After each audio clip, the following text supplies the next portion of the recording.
अरशद शरीफ शहीद के मामले में सुप्रीम कोर्ट के आज खुद नोटिस की समाअत थी, जिसमें स्पेशल जॉइंट इन्वेस्टिगेशन टीम की रिपोर्ट जो है वो भी ज़ेर बहस आई। डिप्टी अटॉर्नी जनरल साहब जो पेश हुए और सुप्रीम कोर्ट की जानिब से काफ़ी दफ़ा बरहमी का इजहार किया गया इस बात पर कि जिस अंदाज में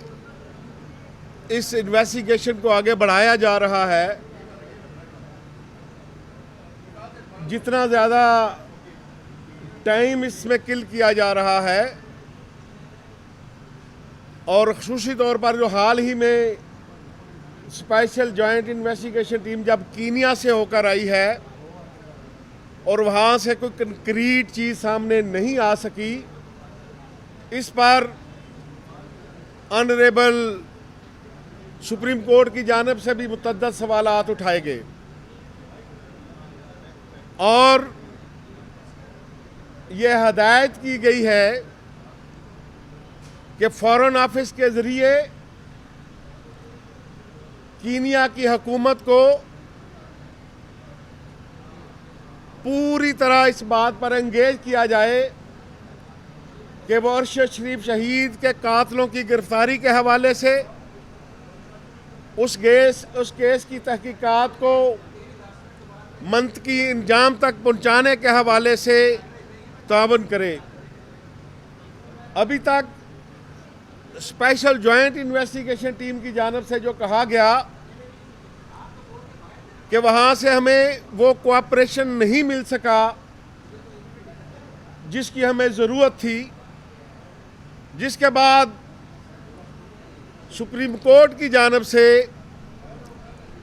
ये बात भी कही गई कि अगर फॉरेन ऑफिस के ये राब्ते जो हैं उनके बावजूद अगर अरशद शरीफ के कातलों की गिरफ्तारी के लिए जो उसके कत्ल में नामजद लोग हैं उनसे इन्वेस्टिगेशन के मामले में अगर कोई रुकावट डाली जाती है तो फिर अक़वाम मुत्तहिदा का फोरम भी इस्तेमाल करना चाहिए, फिर जो इंटरनेशनल मीडिया ऑर्गेनाइजेशन हैं उनका प्लेटफॉर्म भी इस्तेमाल करना चाहिए। और यह बात हमने इसीलिए पहले दिन हुकूमत से मुतालबा किया था Pakistan federal union of journalist की जानिब से कि ये अगर इन्वेस्टिगेशन टीम या फैक्ट फाइंडिंग मिशन बनाने के लिए उस वक्त हमने कहा था कि अक़वाम मुत्तहिदा को लेटर लिखा जाए ताकि कीनिया की हुकूमत इस बात पर मजबूर हो कि उसने उसके साथ तावन करना है। और आज अरशद शरीफ शहीद हुए इतना अरसा गुजरने के बावजूद आज इस बात की ज़रूरत महसूस हो रही है कि जब तक यूनाइटेड नेशन की जानिब से कोई इस तरह का दबाव कीनिया की हुकूमत पर नहीं पड़ेगा, इंटरनेशनल मीडिया ऑर्गेनाइजेशन की जानिब से कोई इस तरह का दबाव कीनिया पर नहीं पड़ेगा, तो जो वफाकी हुकूमत की तरफ से कायम की गई स्पेशल जॉइंट इन्वेस्टिगेशन टीम है उसके साथ हमें कोई तावन होता नज़र नहीं आता। इसलिए पहले भी हमने वज़ीर आज़म पाकिस्तान को लेटर लिखा था, ऑनरेबल सुप्रीम कोर्ट को लेटर लिखा था कि जो भी इन्वेस्टिगेशन टीम बन रही है उसमें आप जर्नलिस्ट बॉडी को, ह्यूमन राइट एक्टिविस्ट को, सिविल सोसाइटी को भी उसमें शामिल करें ताकि जो भी रिपोर्ट मंजर आम पर आए उस पर जर्नलिस्ट कम्युनिटी का और पाकिस्तान के 24 करोड़ अवाम का एतमाद हो सके।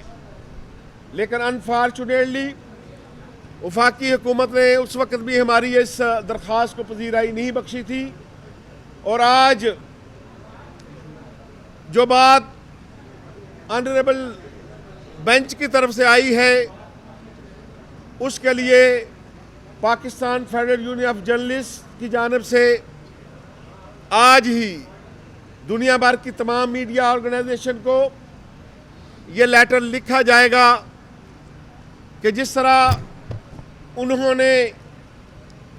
तुर्की में कत्ल होने वाले एक जर्नलिस्ट के मामले में पूरी दुनिया में आवाज़ उठाई गई थी, जिस तरह फ़लस्तीन में शहीद होने वाली एक अल जज़ीरा की रिपोर्टर के बारे में पूरी दुनिया में आवाज़ उठाई गई थी, इसी तरह अब आलमी बरादरी की,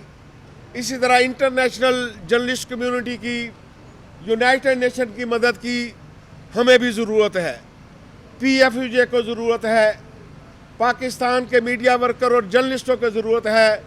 कि वो भी अरशद शरीफ के मामले में भी उसी तरह PFUJ के साथ मिलकर एक मजबूत आवाज़ उठाएं, ताकि कीनिया के अंदर जो फैक्ट फाइंडिंग के हवाले से रिक्वायरमेंट है कीनिया की हुकूमत उस मामले में तावन करे। और इंशाअल्लाह ताला हम PFUJ की जानिब से फौरी तौर पर लेटर लिख रहे हैं और आज आप लोगों की वसातत से मैं